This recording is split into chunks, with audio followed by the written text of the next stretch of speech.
But here are some of the facts that people aren't talking about.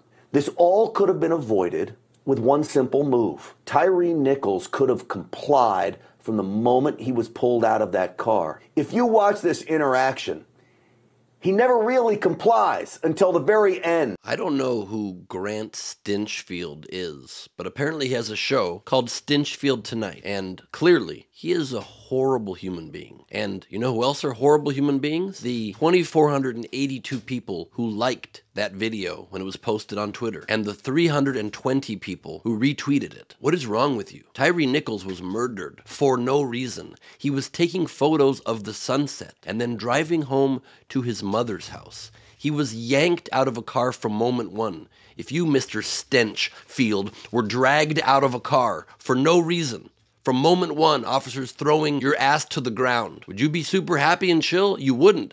But Tyre was. He said, I'm doing what you're saying. You guys are doing a lot right now. Very calm. No threatening nature whatsoever. And he did comply. They said, get on the ground. Went on the ground. He said, lay down. He's like, I'm laying down on the ground. He received 71 orders in 13 minutes. Many of them shouted over each other. Are you able to hear things when they're shouted at the exact same time during incredible moments of stress? This video shouldn't be very stressful for you, Stinchfield. Are you able to hear and understand what I'm telling you to do while there's multiple voices at the same exact time? Here, try it. Get on the ground. Stand up right now. Behind your back. Sit down. Put your hands up. Lay down. Oh, was that a lot to hear at once? I guess you should be murdered for it. You didn't comply. This man did comply, and he was killed anyway. Let me read you some of the contradictory commands he was given. He was told to show his hands when they were being held by police. He was ordered to get on the ground when he was already on the ground. He was instructed to move while he was being physically restrained so he could not move. He was told to give officers his hands while officers were holding both of his hands. For not complying with that impossible to comply with command, he was punched in the face repeatedly and pepper sprayed right then. He was then kicked in the face. One officer at one point said, give me your hands, turn around, lay back.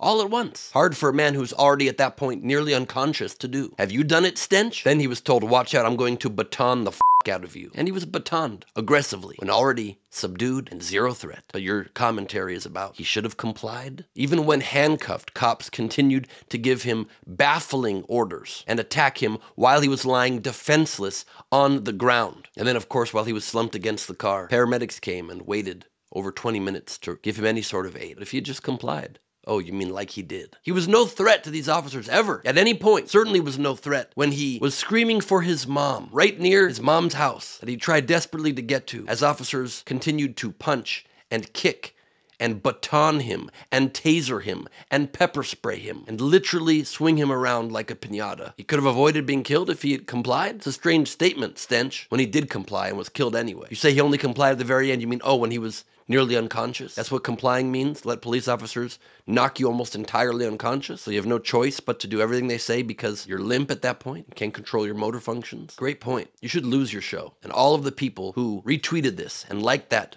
tweet should look in the mirror and grow a heart.